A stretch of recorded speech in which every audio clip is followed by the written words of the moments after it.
Hello friends, આજના વિડીયોની અંદર આપણે વિજ્ઞાનના મોસ્ટ એમપી આપીશું, એ પણ વિભાગ બીના. વિભાગ બીની અંદર પ્રકરણ 1ના જે પ્રશ્નો આવે છે 2 ગુણના, એ આપણે આજે આપવાના છીએ. તો પ્રકરણ 1ના મોસ્ટ એમપી પ્રશ્નો આપણે તમારે લખવા માટે કે નોટ કરવા માટે નોટ પેન સાથે રાખજો, કારણ કે હું જે પ્રશ્ન વાંચીશ કે બોલીશ એ તમારે સાથે સાથે લખતા રહેવું પડશે. અને જો તમારી જોડે કોઈ મટીરિયલ હોય, ગાઈડ કે પુસ્તક હોય, તો એની અંદર નોટ કરતા રહેજો.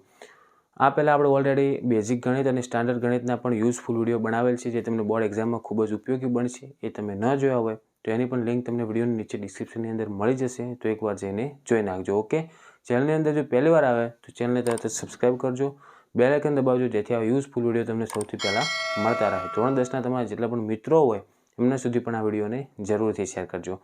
હવે હું તમને જે પ્રશ્ન આપીશ એ તમારે નોટ પેનમાં લખતા રહેવું પડશે. અને એ પણ કહી દઉં છું અગાઉથી કે મોસ્ટ એમપી સિવાય તમારે એક્સ્ટ્રા પ્રશ્નો પણ કરવાના. ઓકે, ઇન કેસ જો આ પ્રશ્ન ના આવે તો તમારે પેપર ખાલી ના જાય.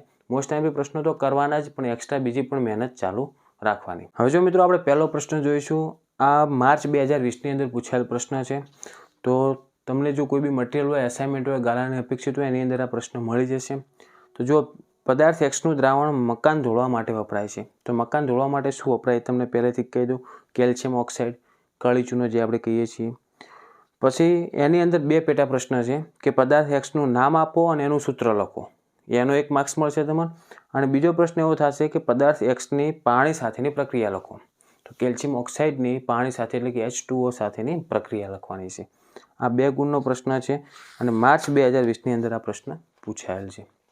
હવે આપણે બીજા નંબરનો પ્રશ્ન જોઈશું કે મેગ્નેશિયમની પટ્ટીને હવામાં સળગાવતા પહેલાં શા માટે સાફ કરવામાં આવે છે? ફરી બોલું છું, મેગ્નેશિયમની પટ્ટીને હવામાં સળગાવતા પહેલાં શા માટે સાફ કરવામાં આવે છે? આ બીજો પ્રશ્ન થઈ ગયો જે મોસ્ટ એમપી છે.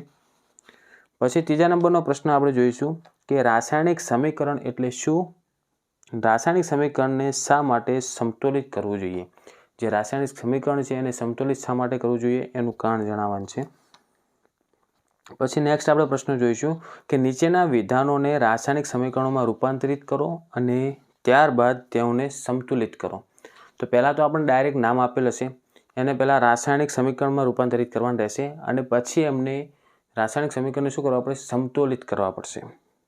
તો જો આમાં પહેલા પ્રશ્નની અંદર એક આપેલ છે બેરિયમ ક્લોરાઇડ. તો બેરિયમ ક્લોરાઇડનું અણુસૂત્ર શું થાય? BaCl2, યાદ રાખજો.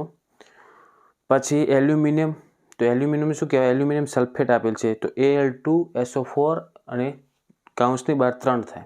ઓકે, તો એકબીજા સાથે સંયોજાઈને એલ્યુમિનિયમ ક્લોરાઇડ આપે છે. તો પ્રશ્ન કેવો થાય હું તમને સમજાવું, હું તમને અણુસૂત્ર સમજાવતો હતો. પ્રશ્ન એવો આપેલ છે કે બેરિયમ ક્લોરાઇડ અને એલ્યુમિનિયમ સલ્ફેટના દ્રાવણો એકબીજા સાથે સંયોજાઈને એલ્યુમિનિયમ ક્લોરાઇડ આપે છે, તેમજ બેરિયમ સલ્ફેટના અવશેષ મળે છે. તો તમારે આ પ્રક્રિયા લખવી પડશે આખી, પછી એને સંતુલિત કરવાનું રહેશે. એની અંદર બીજા પ્રશ્નમાં આપેલ છે કે સોડિયમ ધાતુ પાણી સાથે પ્રક્રિયા કરે. સોડિયમને કહેવાય Na અને પાણી સાથે પ્રક્રિયા કરે તો આપણે પાણી શું કહીશું? H2O. અને સોડિયમ હાઇડ્રોક્સાઇડ બનાવે અને હાઇડ્રોજન વાયુ આપે. સોડિયમ હાઇડ્રોક્સાઇડને શું કહેવાય? NaOH. અને હાઇડ્રોજનને શું કહેવાય? H2. ઓકે, તમને આખો પ્રશ્ન પણ સાથે સાથે જવાબ પણ સમજાવી દીધેલ છે.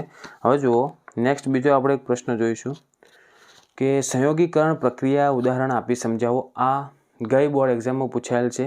માર્ચ 2023માં જે બોર્ડ એક્ઝામ ગઈ ને એની અંદર આ પ્રશ્ન પૂછાયેલ છે કે સંયોગીકરણ પ્રક્રિયા ઉદાહરણ આપીને સમજાવો.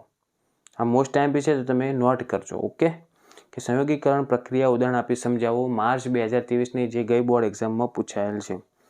અને છેલ્લો પ્રશ્ન આપણે આપીશું કે શ્વસન એ ઉષ્માક્ષેપક પ્રક્રિયા છે, સમજાવો. આ વૈજ્ઞાનિક કારણ આપવાનું છે કે શ્વસન એ ઉષ્માક્ષેપક પ્રક્રિયા છે, સમજાવો. આ તમને બધા જ પ્રશ્નોના જવાબ ગાઈડની અંદર કે બુકની અંદર મળી જ જશે. તો તમારે આ પ્રશ્ન કમ્પ્લીટલી તૈયાર કરવાના રહેશે. 2 ગુણના પ્રશ્નો તો વધારે છે, 20, 25, 30 તમારે જેટલા જોતો એટલા મળી જાય, પણ એમાંથી જે પૂછાય એવા હોય અથવા પૂછાયેલા પ્રશ્નો હોય ખાસ તૈયાર કરવાના, કારણ કે ફરી રિપીટ થઈ શકે છે.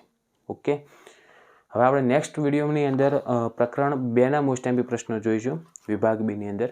આ વિડીયોને જો સારો રિસ્પોન્સ મળશે, સારી લાઇક્સ આવશે, સારી કોમેન્ટ્સ આવશે અને તમે જો કોમેન્ટની અંદર જણાવશો તો આપણે જરૂરથી પ્રકરણ 2ના પણ મોસ્ટ એમપી પ્રશ્નો લાવીશું.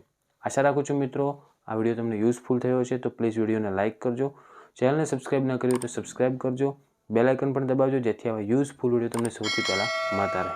ધોરણ 10ના તમારા જેટલા પણ મિત્રો હોય એમના સુધી પણ આ વિડીયોને જરૂરથી શેર કરજો. ઓકે, હવે મળીશું આપણે નેક્સ્ટ વિડીયોમાં. Thank you so much for watching my videos. Thank you so much.